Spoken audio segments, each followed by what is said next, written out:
you. Yeah, glad to be back. We had a fun opening weekend and hoping to have a similar stop this time.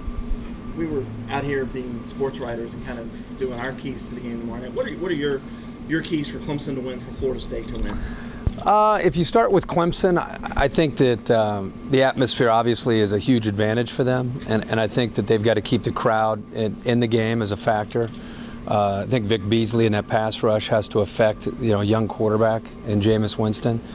I just look at this as a game of these two quarterbacks. Taj Boyd has a chance to kind of cement his legacy here at Clemson, a defining moment really in his career. And I look at Jameis Winston as so far, I mean, he's second in the nation in passing efficiency. He's done everything you could ever hope for if you're a Florida State fan. But this is a different atmosphere. And I talked to him this week. It sounds like he's not only embracing it, he's looking forward to it. So can he play as well as he has up to this point? Can he be error-free and avoid those big turnovers? If he can do that, it's going to be an interesting game. A game like this, as a quarterback, can there be an element of overthinking it? Is there an advantage to be a younger guy and just kind of go in? Yeah, I mean, that's a fair point. Sometimes you see it in the NBA and Major League Baseball and the NFL. Sometimes the younger players were anticipating that the moment will be too big for them and they're just too young to know any better, and they go out and play well. We see it in college football too. I think that these quarterbacks now are just, they're around so much when they're in high school that when they get to college, I don't think the moments are always that big. I mean, think of Johnny Manziel last year when he went to Tuscaloosa. People forget he was a redshirt freshman, and he went in there like he owned the place.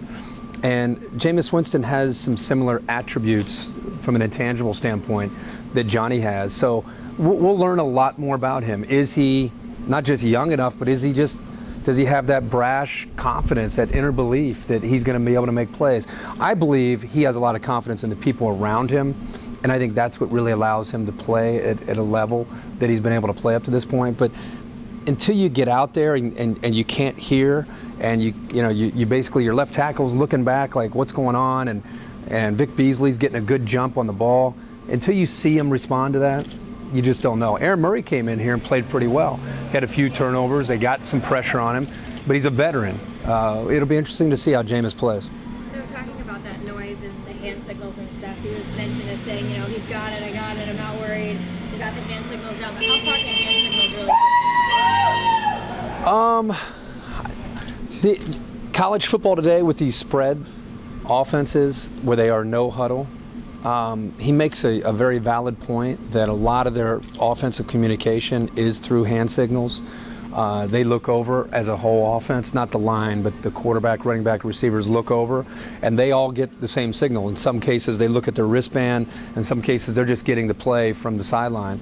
So that's not going to affect them from a noise standpoint. What affects them is momentum.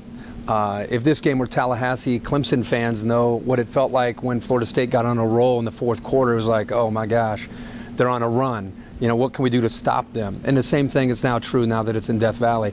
As much as Jameis Winston's making a valid point that the crowd won't affect him from an XO standpoint, it's college football. I mean, we watched Miami last night against North Carolina. Emotions affect the outcome of games. Vic Beasley all of a sudden gets, a big third down and the crowd's really into it, and Cameron Irving, the left tackle, can't hear, and all of a sudden, he gets a late jump and he gets blindsided and he fumbles. So, I mean, that's what happens when a crowd becomes a factor. It's not so much from an XO standpoint. We've heard from Dabo that the difference in this team this year with Clemson is the defense. You've been able to watch. Is it a different defense? Has it been the competition or both? I think it's a different defense at this point. I think it's a little bit of the competition. I think they look better. They look more comfortable. They look like they understand the scheme better.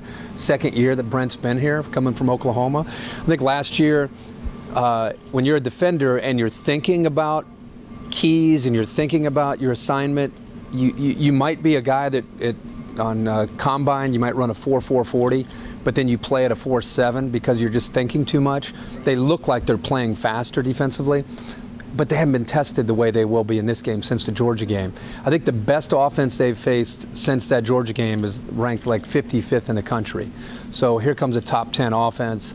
Again, and we'll find out how much they've matured. They definitely have confidence right now. They definitely have a belief. I think the corners are healthy. That's been a big difference from this year to last year. And I also just think the front seven overall seems to be playing with a much better continuity. Nationally, Alabama and Oregon have been a pretty firm 1-2. Have those two separated themselves so far ahead, or does the winner Saturday night have a chance to jump in that conversation? It depends on if it's an emphatic win. I mean, if Clemson goes out and dominates, or if Florida State goes on the road to Death Valley and dominates, that's a whole different discussion compared to if it's a shootout and they both score a lot of points. Then I think it's Alabama and Oregon and then everybody else. So it's a big stage. It's a big opportunity. Ohio State sits at 3 in the coaches poll right now. I think the winner of this game will go past Ohio State in the BCS standings. I also think it's an opportunity for Jameis and Taj with the Heisman discussion. Both guys have a big stage. You always need a game like this to kind of throw your hat in the ring. If one of them were to go crazy and their team won, they're definitely going to be thrown right in there with, Marcus Mariota and Johnny Manziel and Teddy Bridgewater. Predictions? I'm calling the game, so my prediction is I'm hoping for a high-scoring shootout that comes down to the last minute or so. All right, All right, guys. Thanks. Thanks, guys. Have a good weekend.